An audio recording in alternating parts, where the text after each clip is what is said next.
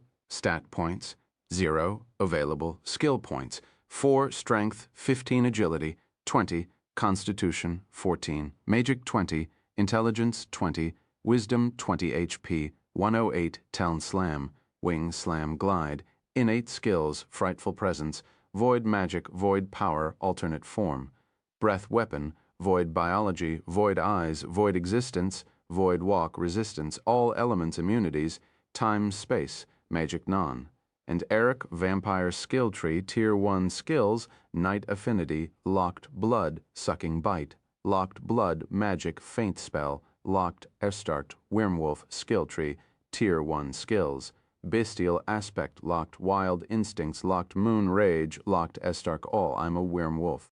Not a werewolf, Arad thought. Werewolf means man-wolf. And since you're a dragon, you would be a werewolf, dragon-wolf. Selena and Ginger removed their hands from Arad, taking deep breaths after removing the curses. You are cured, Ginger said with a smile, feeling the vampiric presence fade from Arad's body. Selena smiled. It was a bit tough to pull it out, but you shouldn't have any problem, little dragon. She could feel the lycanthropy fade away. Arad kept his eyes closed as he talked with Mom. You have 4 points and 6 skills. You can only pick 4 for now. Can I take the other 2 later? As long as you get more skill points. How do I do that? Humans who became vampires seek human blood. So you're a dragon who seek dragon blood. Werewolves eat human flesh, and you will eat dragon flesh. That is how empowers your skills. I don't like eating my own dragons, already do it. Didn't Clog tell you that adult dragons usually kill the competition before they grow? Adult dragons usually eat wormlings of other dragons to prevent them from becoming a threat. Hey, we're here having a low birth problem, and those idiots are eating wormlings. I wasn't talking about void dragons. We are extremely careful about the next generation. I meant the chromatic dragons. Metals are nice to their wormlings most of the time. Skill, blood-sucking bite, unlocked skill. Blood magic, faint spell, unlocked skill. Bestial aspect, unlocked skill. Wild instincts, unlocked. I think night affinity and moon rage are powerful skills but are too damaging to trust. True. If you took night affinity, you will die in less than 2 minutes in the sunlight. Selena and Ginger were about to stand when they felt the curses resurface inside Arad's body, stronger than before. What? Ginger gasped. We just cleared them. Selena touched Arad, trying to erase the curse again, but she made a surprised face. This curse belongs to him. He became a progenitor. Same on my side, Ginger frowned. What did you do, Arad? Arad opened his eyes. I became both a vampire and a werewolf. Wormwolf, don't mistake them. I mean a wormwolf. He smiled, but's weak. Selina glared at him. I don't how you did it, but the curse I sense from you is still young. You will never become an alpha male. Say this. Of course I'm not an alpha. Arad stared at her with a straight face. I'm a sigma male. Ginger sighed. What is that even supposed to mean? Aella poked Arad's face. You smell different. Arad smiled. How is it? It's a faint wet hair smell, a strange one. She scratched her head. Redog Alcott sighed. It's how we werewolves can tell each apart. I'm surprised you can smell it. She's used to his smell. Selina stared at her. She'd probably been sniffing him all the time. Thud. Ginger smacked her head. Elves have a sharp sense of smell. Don't tease her like that, she sighed, looking at Arad. But to become a vampire-werewolf-dragon hybrid, did we create a monster? Of course you did, and it's a wormwolf, not a werewolf. Why are you stuck on that definition? It's kind of important if you ate dragons or humans. I don't want them to see you as a danger to their society. I see. Ginger, I'm a wormwolf, not a werewolf. I go after dragons instead of humans for both blood and flesh, Arad explained with a smile. Won't that mean you're an enemy to dragons? Alcott stared at him. Dragons kill each other on a daily basis. You know that. Alcott sighed with a sad face. I know.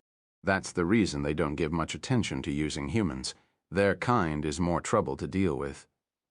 Ginger sat on the bed, putting one leg on the other and leaning back. No one will care about the ants destroying their fence when they have a burning civil war. She's right. Selina nodded. Arad stood, stretching his arms. I feel better now. He smiled, morphing into his draconic form with a thud. Grrrr! A low growl escaped his throat as he stretched his back like a cat. What are you intending to do from now on? Ginger stared at him. I need to grow older and stronger to protect myself, Arad replied. Mages won't let me live alone, would they? Being a dragon is enough of a reason, and now added the curses to the academy. You look like a juicy chunk of undiscovered knowledge. Ginger smiled, staring at him with a big grin. For the time being, we should lead the nuns outside of the village. Selina stood. I don't care what religion you people believe in, but those people deserve to seek their own path. Alcott stood. I know, the church has its own shady deals, he sighed. We better call them all dead, or at least make attempting to retrieve them more of a pain than it is now. How should we do that? Arad stared at him. Well, a dragon just appeared and he asked for human flesh, and he fancied the nuns. Alcott smiled. As a meditator, I made the wise of giving him what he wants instead of letting the village get destroyed. What about beast people who are going to get born in the future? Selina stared at him. As I care, the dragon wants food, so he sends his agents to take some. You can take that role, right? He stared at her. What about the dragon? I'm sure that one won't like us using his name. Selina objected. I'm more expert with dragons than you are. Alcott sighed. There's no problem if we didn't mention a name, or we can make an alias for it. Dragon of Oakedge, I see. Selina scratched her chin, staring at the still sleeping Hank. Got it. Knock, knock, knock. Jack knocked on the door and Arad shifted back into his humanoid form. Chief, how are things going? He entered with a smile. Good. We managed to find a solution and will start acting immediately. Lydia stared from behind Jack. Really? Ginger waved her hand for her. Yeah, come here and I will explain everything. After an hour of explanation, Lydia understood the situation. Those disgraceful bastards. Bang, she smacked the table hard enough to crack it. Heard that, Jack smiled. Told you your people aren't all that nice. Lydia immediately glared at him. Stop your jokes, that is but a minority. Jack waved his arms. A minority is everyone when they hold control. A single rotten priest meant the whole church is insane, but that doesn't reach the level of the Mage Tower bullshit. Jack dropped himself on a chair. Ginger stared at him. You know about the Mage's Tower? I know they are batshit insane. Jack leaned on the table. human trafficking, assassination, forbidden magic, and human experiments. He sighed. Chapter 75, The Dragon's First Hunt. Time quickly passed by. Alcott and Selina went to the church and secretly freed the nuns from the slave contracts. Ginger, on the other hand, brought the bad news of the dragon wanting sacrifice. And the nuns happily volunteered for it. "Aella, did you see Arad?" Jack asked, looking around. "He went to the forest," she replied with a smile, staring at the sky. "We must give him some time." Thud, thud, thud, thud. Arad run across the forest in his draconic form, keeping low below the tall grass. "I hear them moving toward the north. Red bison? Do you really want to hunt them?" Mom replied with an exhausted face. "You don't need food, do you?" "I don't need it, but it won't rot in my stomach anyway. I also heard their meat was a delicacy so I could make money and level up. 3 birds with 1 stone. Aella is an experienced hunter, and her bow is a useful tool. I want to hunt like a dragon. Is that a problem?" "Not at all. Keep low. We're close to them." Arad stopped behind a tree, staring into an open grass field. The bison rested there, grazing on the fresh green grass. They were big, red, and got short, twisted horns. "Can I camouflage?" "No, that's a young adult skill. Your scales need to grow first.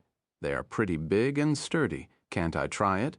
To camouflage, your scales need to be small and smooth, otherwise you will look like an obvious patch of rainbow colors."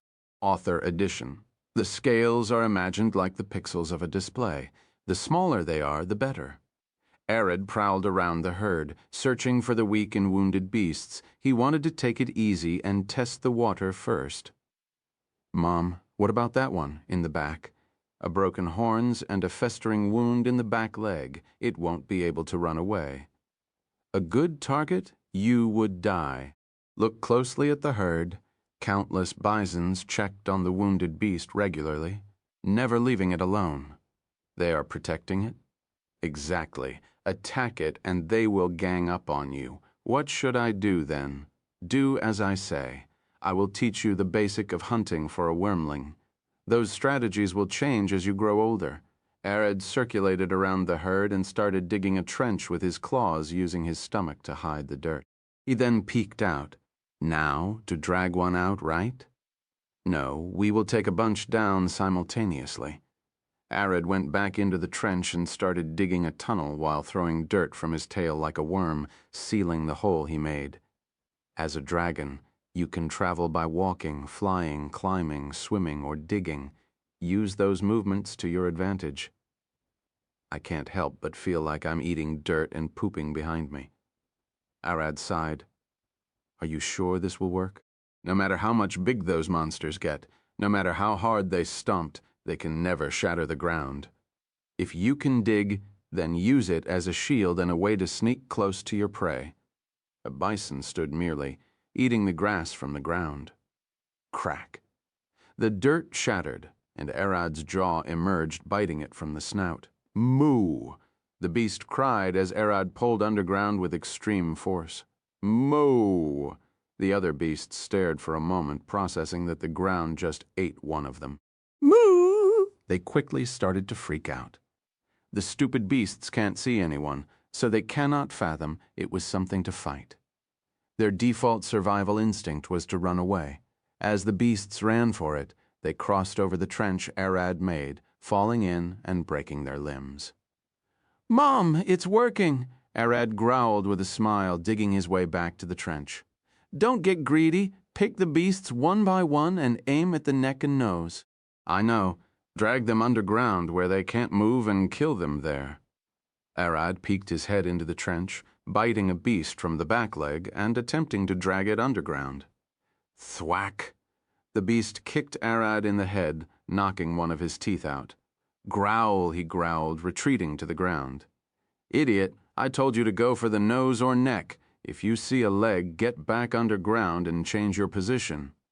Sorry, Mom, but I lost a tooth. Arad growled, checking his jaw with his claws. It will grow back in a day or two. Now get back to hunting. She went silent for a moment.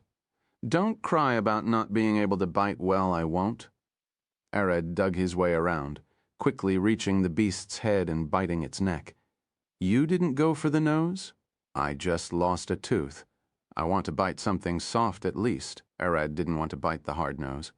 Due to the pain, I told you not to cry about it. You're a dragon. I'm not crying about it.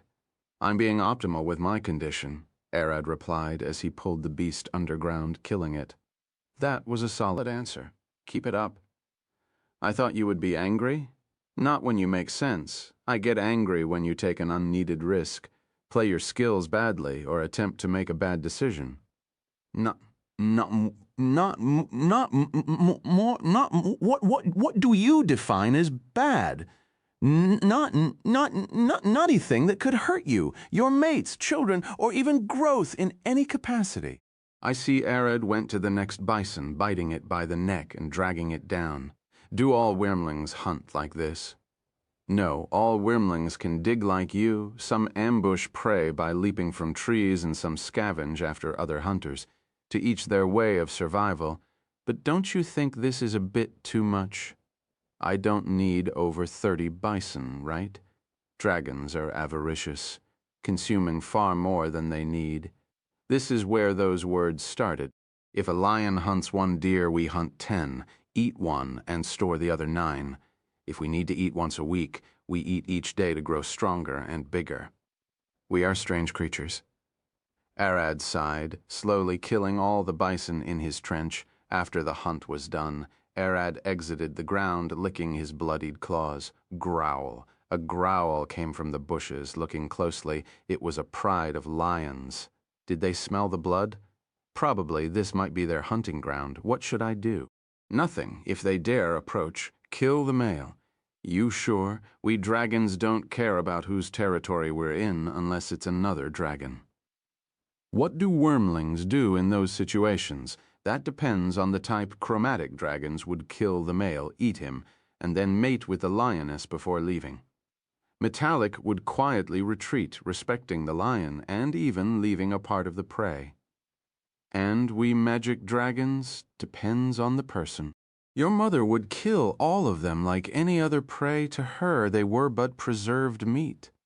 That's harsh, Arad sighed, growling at the lions and waving his wings, trying to look big.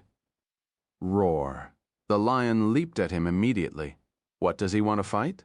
Arad leaped back, dodging the attack and smacking him with his tail. The lion stumbled back momentarily, and Arad leaped on his back, pushing him down and biting the back of his neck. You're a lucky bastard. Arad stopped without killing the lion. Growl, he growled at him, moving away. The lion slowly stood, staring at Arad. Hush, hush, you lost. Arad turned away, throwing one of the bison corpses to the lion and his pride. You chose the metallic route? This might be his land after all, and I already killed enough. Arad sighed, wiggling his neck and wings as he approached the trench. You better close this. It's dangerous to leave it here.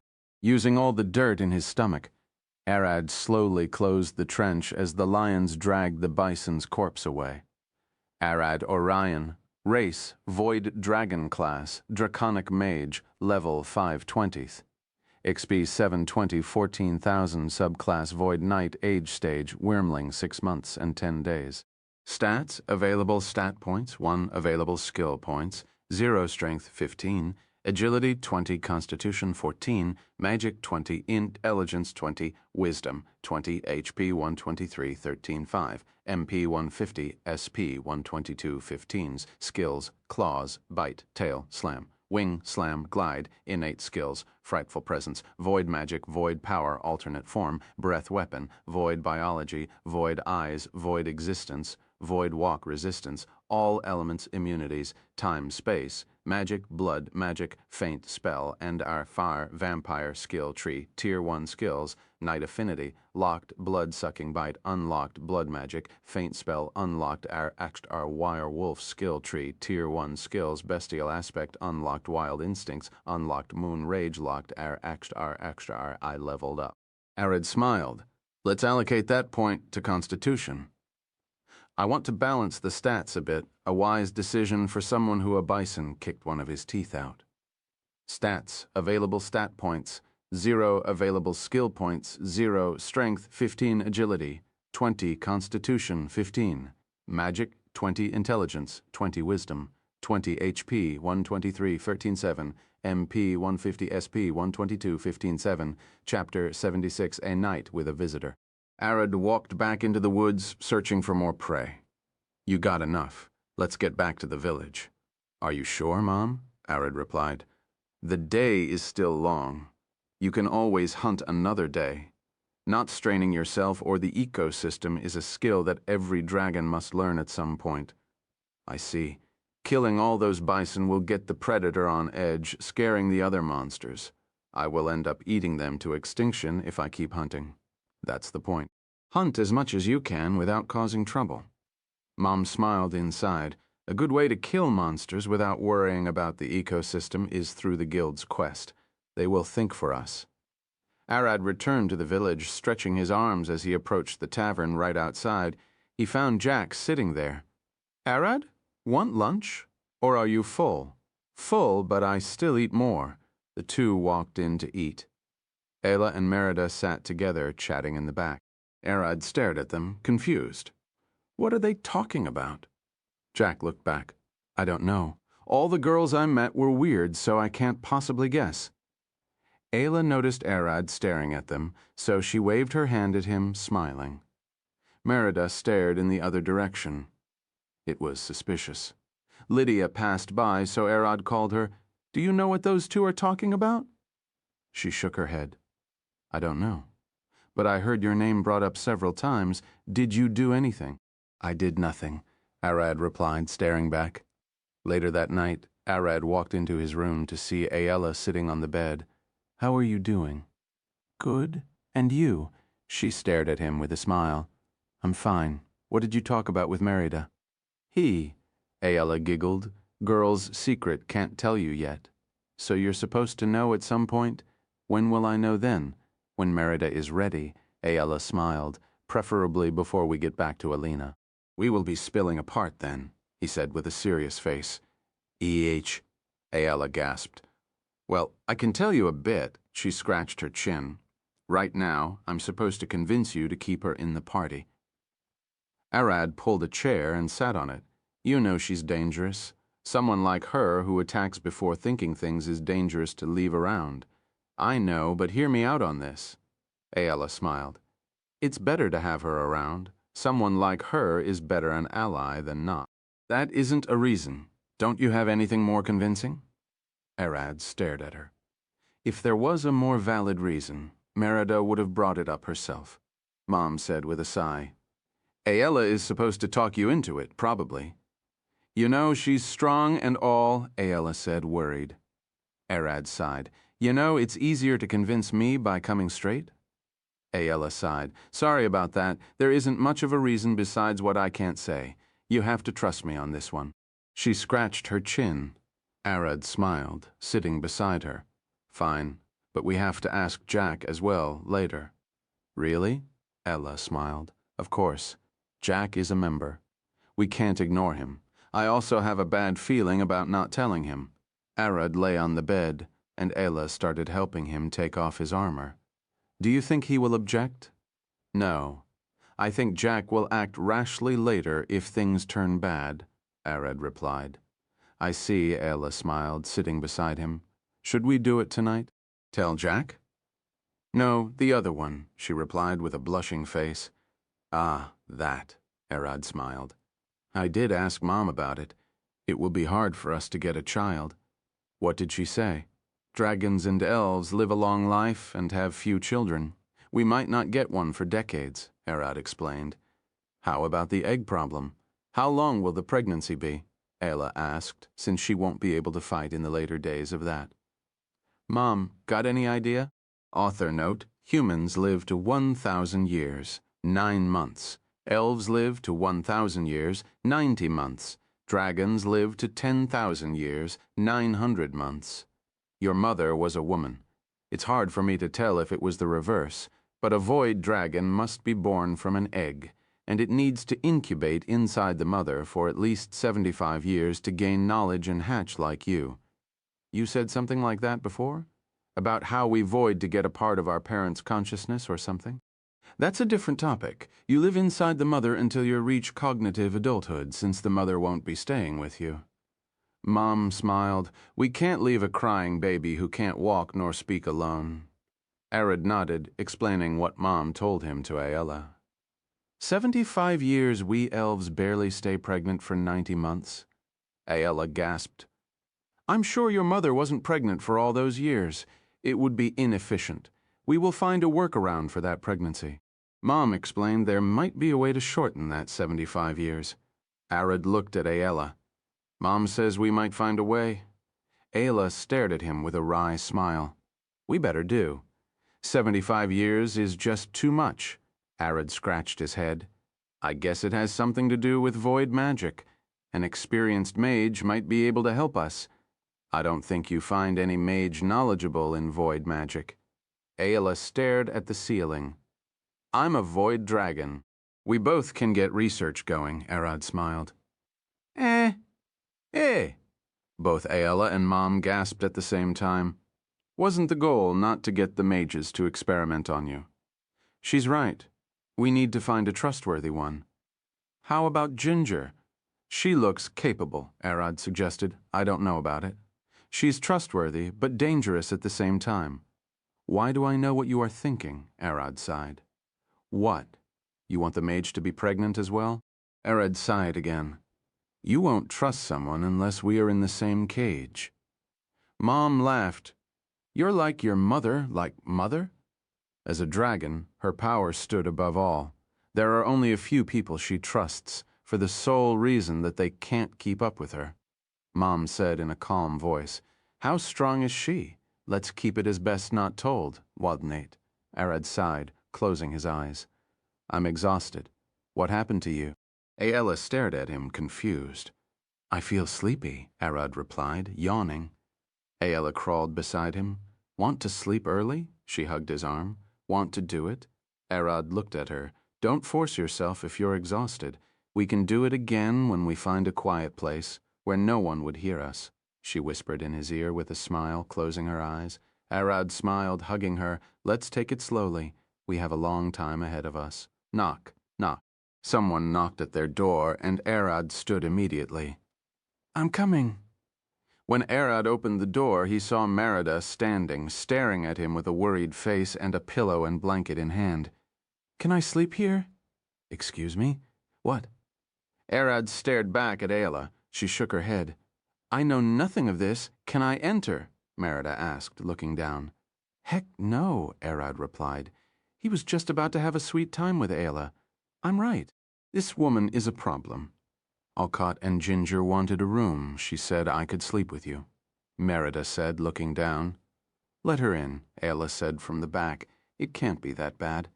She smiled. What could be that bad? Arad sighed, staring back at Aella. Get in.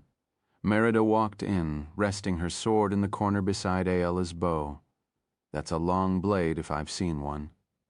Arad stared at the long, thin-edged blade. It's a modified Zweihander. Magic smithing is capable of that. Merida smiled. If you found a blacksmith to make it. Arad stared at her. Is it an enchantment? No. He brined the steel with magic salt and infused it with magic. Merida lifted her sword. There are many different types of magic salts. What was used here is a %70, %30 mix of hardness and weightless salt, respectively. Magic salt is a compound of crushed elemental stones.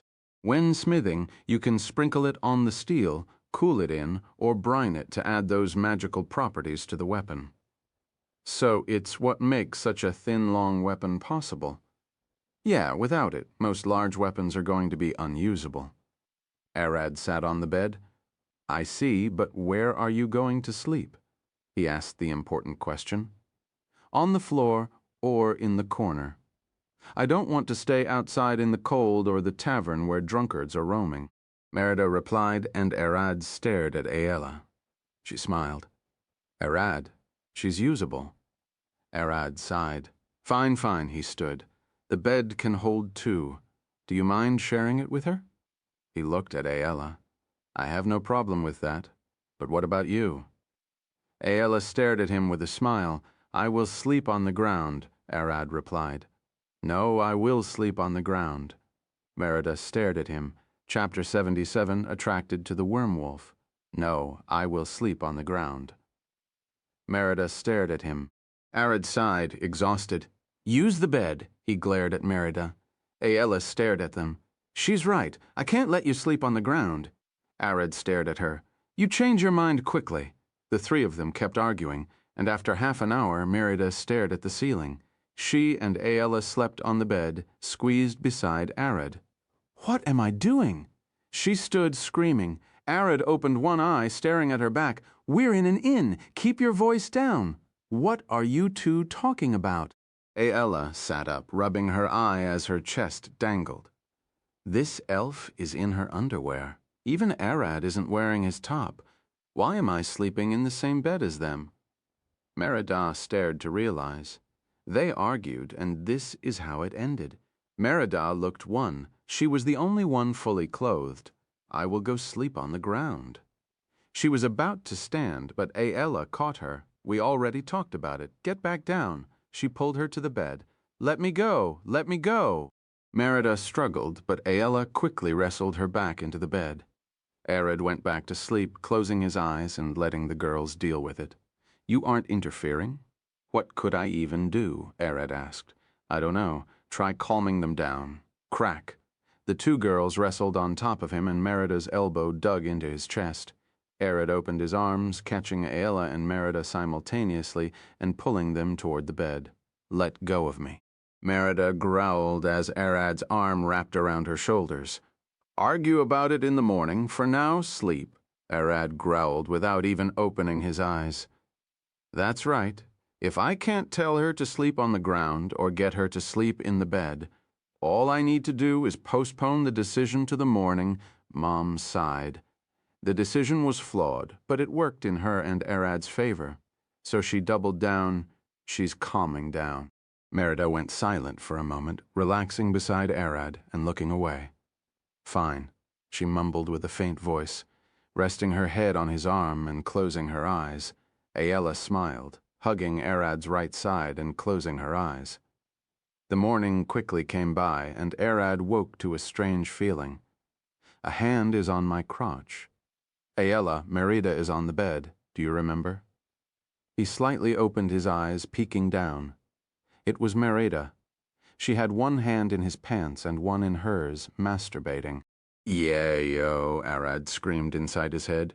"Mom, do you see that?" "I do. She doesn't know you're awake." "Let her finish," Mom replied immediately. "Everything is working better than I expected." "What?" "Fine."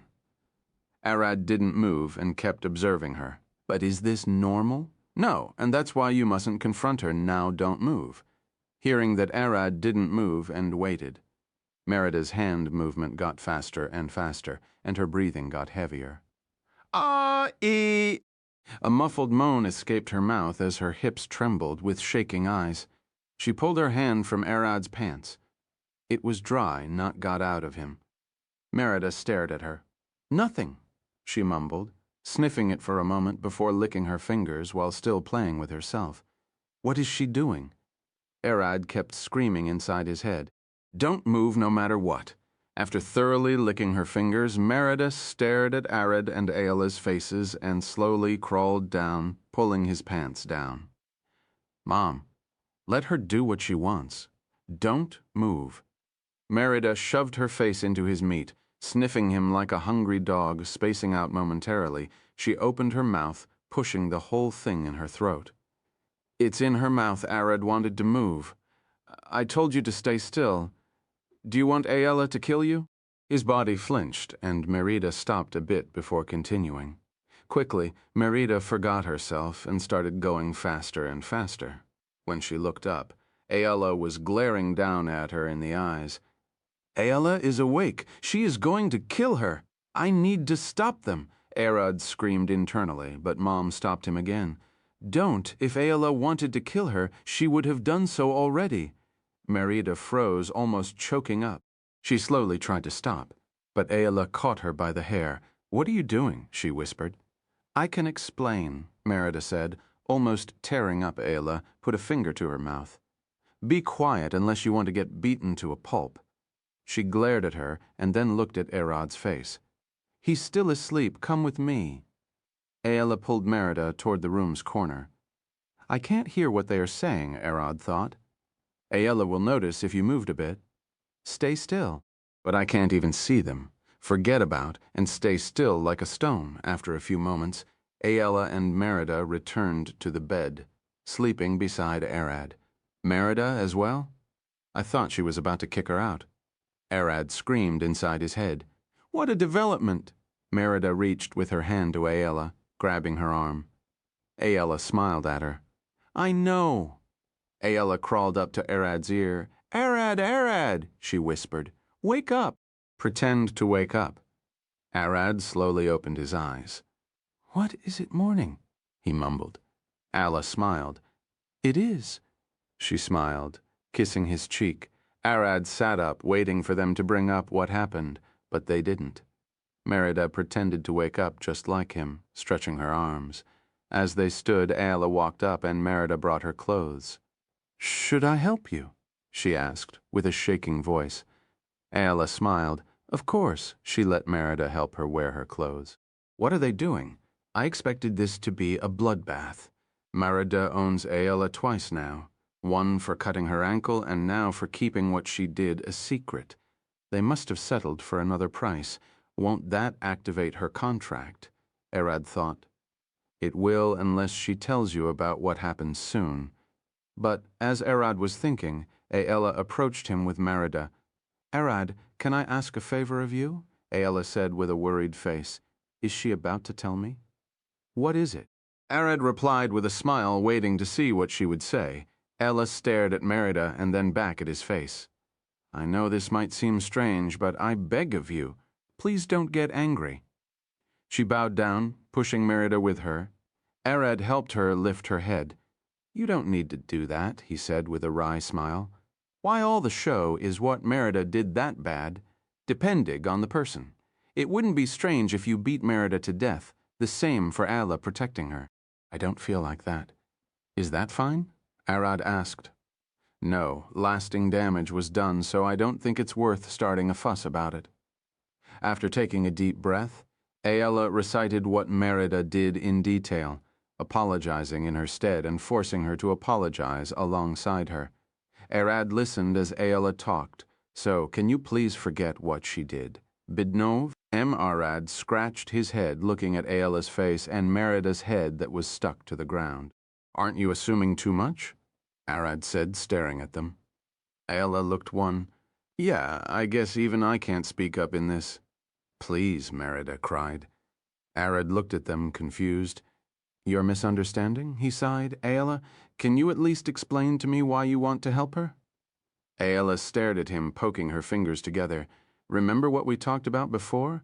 I'm an elf, and that might take a bit too long. I was thinking of using what she just did to convince her to get it done. She wanted to blackmail her with this to get her to carry your child. This elf is crafty. But that won't do. The child will most likely resent you and her. Arad shook his head. You know, that won't work, he sighed, patting her head. I'm happy about your enthusiasm, but this is going too far. Ella stared up at him. But she went silent, looking at Merida. Don't even think about it. She is dangerous, Arad stated. To him, this was the best excuse to get rid of her. I agree with Ayla, don't even think of getting rid of Merida. What? Arad gasped. She tried to kill us, and now she did this. She's too extreme to be trusted. I know, but she isn't a danger anymore, and she will be a helping hand in the future. Arad sighed, grasping his head and staring at Merida. I'm too exhausted to decide. Do what you see best. Merida lifted her head up, almost crying. I'm truly sorry. I couldn't control myself. She then turned toward Ayla. Sorry, I laid my hands on him. I bet you want to kill me. Ayla patted her head. Calm down. What did attract you to him? Merida froze momentarily, looking away with a red face. You won't laugh? Ared stared at her. Why would I laugh? Her face paled, looking at the ground. Aella will laugh at me. You might get disgusted. Aella glared at her. Just speak. Merida looked at them. The smell, it was intoxicating, and when I looked at his face, I felt he was glaring at me even though he was asleep. The Wyrmwolf and vampire blood, I should have guessed. Chapter 78, The Trip Back. I see, Arad said, thinking. Let's head downstairs first. We can think of anything else later. He approached the door. Is that all? Aella stared at him. Yeah, there isn't anything else we could talk about. Arad stretched his arms.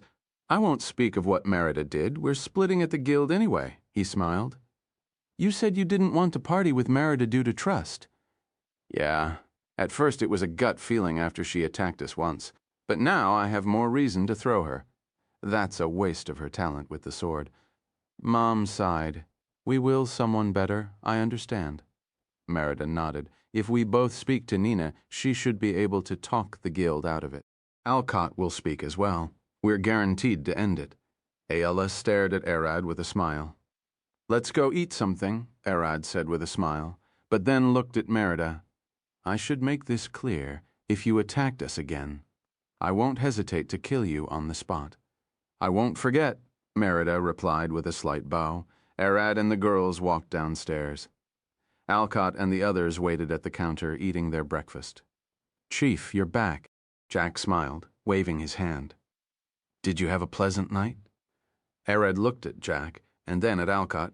No, but I was able to confirm that I didn't want her anywhere near the party. Guessed it, Jack smiled.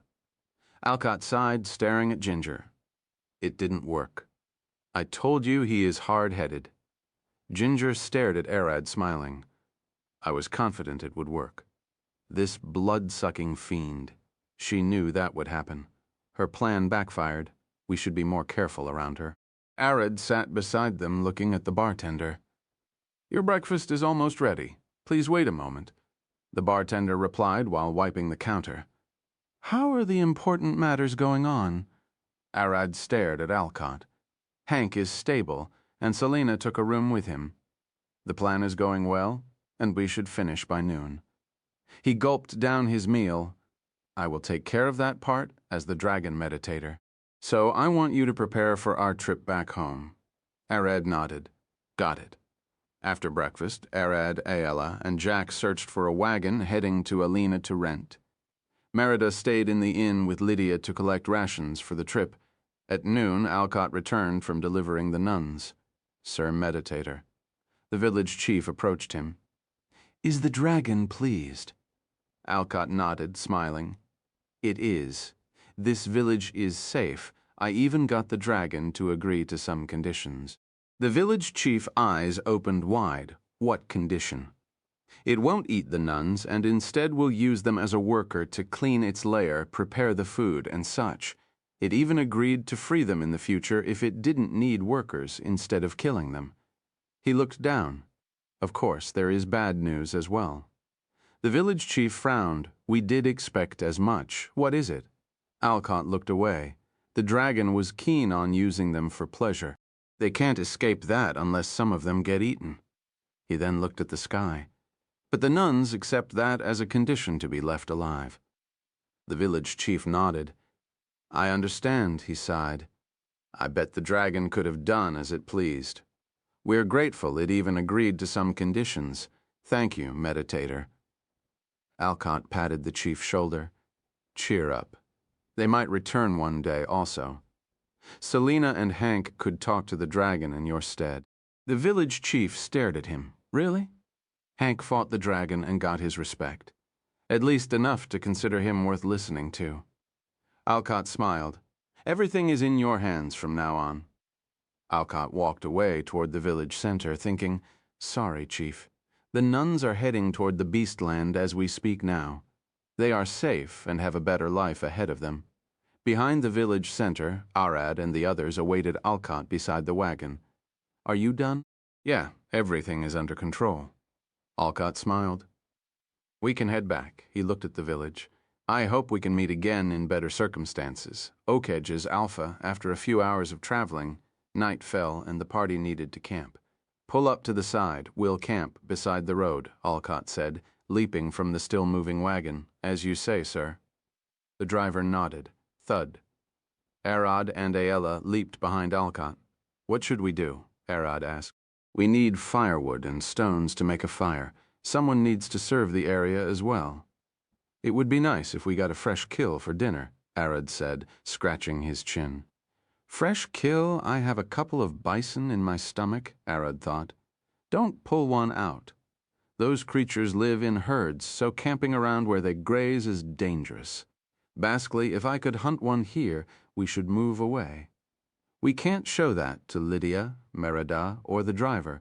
They would freak out." Aella smiled, lifting her hand. "I will try catching something while exploring the area from the trees." Lydia leaped from the wagon. "I will check on the horses with the driver and then collect some stones for the fire." Ginger smiled. "Merida and I will butcher and cook whatever you hunt. If not, we will cook something nice with what we have of rations." She pulled Merida with her. "I will set some traps for the night. Can't be too careful." Jack waved his hand, heading to the woods. Alcott smiled. "I will gather firewood. What about you, Arad?" Arad scratched his head. "Did you leave any work for me?" "I will walk around and try hunting for something for dinner." Alcott nodded. "That's good. Let's get to work before it gets too dark." Arad headed toward the forest. After he was alone, he morphed back into his draconic form. "This feels better. What should we hunt, Mom?" "I only see what you see. Let's climb a tree and look around," she suggested, smiling. "Say, Mom, what do dragons do in their spare time? Or when they hunt like this? Depends on the dragon type and territory. But the most common thing is marking the land as their own by scrubbing their scales on the trees. Older dragons can lock the forest with magical wards. That is vastly different. I don't recommend that you mark land now. As a wyrmling, you don't have enough strength to defend the land you own." Mom sighed. "I can't believe I missed Clog's return, that green dragon woman. She came all the way to save you. I should have asked her to lick you." "Excuse me, what?" "Adult dragons lick their wyrmlings so other dragons can recognize them. It would have helped you avoid conflict with most dragons." "Then why she didn't do it? She won't go around licking other dragons' wyrmlings." After looking around for a bit, Arad spotted movements in the bushes. "Mom, I spotted a deer. Leave it alone. Let's look for something else. A bull deer would be better." "Why?" "This forest belongs to the Lord of Alina, so hunting deer here should be forbidden. I doubt Alcott and the rest would snitch, but I can't trust the driver. It can get us in trouble in the future. You can kill it and say it was a monster's doing." Seeing that Arad is a dragon, he could make it believable that the deer got killed by a lion or a tiger. But I doubt Lydia and Merida would eat. Monster kills can usually carry diseases. Yeah, let's look for something cleaner. Arad kept searching, leaping from one tree to another until he eventually saw a woodland goat. A woodland goat is a bit larger than normal goats, but has 4 sharp horns on the head. As a monster, they are notorious for climbing trees mid-battle and then doing a falling horn ram. They have moved. How can they climb, beat me? Those things don't fear gravity or logic. They are worse than mountain goats. Arad jumped to the ground, laying low as he prowled around the goat, hiding beneath the tall grass. A sneak attack is good, right? I would have suggested fighting it away from the trees, but that is impossible here. Arad slowly approached the beast. The woodland goat was grazing happily, my chance. Thud, Arad leaped forward, swinging one claw at the goat's neck. Me. The goat swings his back leg at Arad, kicking him in the face. I feel like this happened before, Novarg. In the same motion, the goat rushed toward the nearest tree and ran on its trunk, leaping up with a flip. Arad stared at the goat's dexterous move, seeing the monster falling head first at him. Thud. He dodged to the side, and the goat's horn stuck on the ground. Arad took the chance to finish him. Splash, drip. As Arad looked at the goat's corpse, he heard splashes in the distance. "Mom? Water. Should we check that out?" "Why not?" Arad quickly dragged the goat's corpse up a tree to keep it safe while he went to check the noise. A short distance away, beside a small spring, a woman sat on a rock, washing her bloodied robe white in her underwear.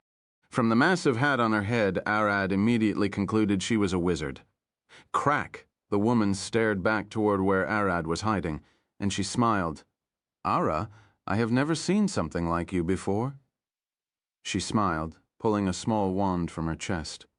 Thud! Arad leaped away, dodging the stone spikes. She could see me as he landed. She was nowhere to be seen. "Where did she go?" Arad screamed inside his head. He was only here to look from afar, but she noticed him. Thud! Something fell on his back. It was the woman, and she caught his neck between her thighs, pointing the wand at his head. "Don't move, or I will blast your head off," she smiled. Chapter 79, Archmage of Alina. "Don't move! This woman is strong!" Mom shouted inside Arad's head. "Come on, don't move, little one. Care to become familiar?" The woman asked with a smile, tightening her leg grip on Arad's back and keeping her wand close to his head. Arad stood still, slowly lowering his head. "Ho, you're more obedient than I thought," the woman said with a smile, but then Arad whipped his head like a snake. "Heh!" the woman gasped, seeing his neck twist, aiming his jaw at her. Roar! Arad unleashed a point-blank void breath at her. Zon crack as the woman's vision turned back. A crystalline barrier covered her body, protecting her from the breath as her body got flung away. "That was risky," Mom shouted in his head. "We need to run away." Arad turned away to run, but green veins grew from the ground, tying him in place. Pretending to submit, and then counter-attacking. That's more intelligence than what a wormling has, and that strange breath of yours. The woman walked toward Arad, scratching her butt. The fall was painful. "I have never seen a wormling like you." "What are you?" she smiled. Arad glared at her. Swash! Her body burst into flames, burning the veins. "Mom, do you have any idea?" "We can run with a void walk, but we must find an opening to use it and hide." "Fire? You aren't a red wormling. Or are you the ugly duck?" The woman pointed her wand at Arad. "Don't worry. I like your appearance better than your mother. Come to your new mommy." Her staff crackled, and two giant dirt hands rose from the ground. Arad leaped back, dodging their grasp. Swash! The woman flew around and behind him instantly. "I see. You want me to prove my strength. Dragons are prideful after all." A blast of air exploded from her wand, blasting Arad away without hurting him. Thud! Crawl! Arad stopped after rolling a bit, using his claw. He then glared at the woman. She was strong and fast. What was that earlier? "She's a wizard." "I know that." I asked what spell those were. "I don't have your mother's magic knowledge, but that last one was wind magic, using multiple elements. Fine, I will play her game." Arad opened his jaw. Several orbs of magic appeared around his body, a blazing flame, crackling lightning, flashing light, ominous dark void, hard stone, whistling wind, frozen icicle, and even a semi-transparent ball of pure magic. Are those all? "This is as much as you can do now, eh?" The woman stared at Arad with a puzzled face. A sweat dropped on her face. "What is that?" she mumbled with her wand slightly drooping. "Void can conjure all the elements. I might not master them all, but they are a good distraction." Roar! Arad unleashed all of them at the same time. Damn it! The woman swung her staff, covering her body in a stone dome. Puff! The spells made a disappointing sound as they hit, quickly informing her they had no power behind them. "Don't tell me," the woman shouted, lowering her barrier to finding Arad gone. "He ran away." She sighed, looking down. Those spells were real. A wormling did conjure all those elements. But they had no power. The woman sat cross-legged. But that black thing before was strong? That must be his primary element. Thud! She fell on her back. A black element. It didn't seem like darkness. A new species of dragons? Jar-doak. She screamed, swinging her limbs like a kid throwing a tantrum. come back, I won't hurt you," frustrated at missing such a rare creature. Ared ran away, never looking back. That was close. It was, but you did better than I expected. Have a little bit of trust in your son. None mother would get worried if her son is facing any risk. And your worry was me submitting her. No, I asked you not to move so I can get a few seconds to think of a safe way to run away. Is that true? Have you come up with any ideas? She was sitting on your back half naked. What if you zapped her with a lightning version of a flame cloak? Gah? Ared gasped. That would have been easier. Next time, let me think. Sorry. Ared returned to the tree where he hanged the woodland goat. He quickly climbed it and poked the corpse with his claw. It's dead. He quickly put it into his stomach and leaped out of the tree like a rooster gliding with his wings. Ella was scouting in the trees when she saw Ared approaching the camp. She quickly jumped to greet him. Ared, did you get anything? Ared waved his hand, dropping the woodland goat's corpse. Found this. It should make a good dinner, Ella smiled. I found those. She showed him a batch of grass. Are those edible? Yes, we elves use them as foraged rations. She smiled. She can't eat meat, after all. Ared and Ella carried the goat together as they approached the camp. He can't have Lydia or Murada know about his stomach, because that would be suspicious. Alcott had already gathered enough firewood, so after leaving the goat with Ginger and Merida to butcher it, Ared approached the fireplace.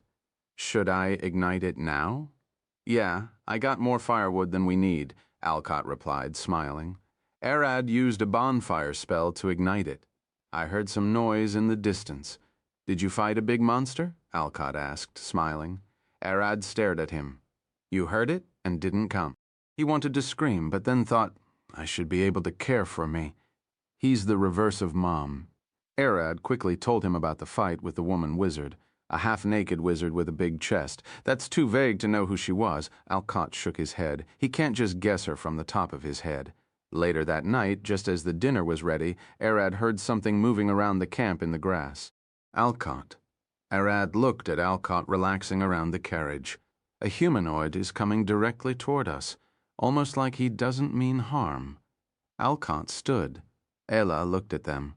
He would be sneaking otherwise. A moment later, the woman emerged from the trees. A camp. And isn't it Alcott over there? She smiled, waving her hand. Gah! Alcott gasped. What is she doing here? That's her, Ared whispered to Alcott. Alcott sighed, standing up and approaching the woman. She's Merlin, Alina's archmage. Merlin stared at him, smiling. Is that all for my introduction? Ginger approached her. That's all. What brought you here? Eno Ericle. I was looking for a lava core, but monsters attacked my camp when I was hunting for it. She smiled, scratching her chin. They are all my rations. I did kill them, but ended up with my clothes soaked in blood. She lifted her arms. Her robe was dripping wet. Alcott sighed. Low on MP, hungry and wet. Sit beside the flames. We can't have you get sick or die here. Merlin smiled. Thank you.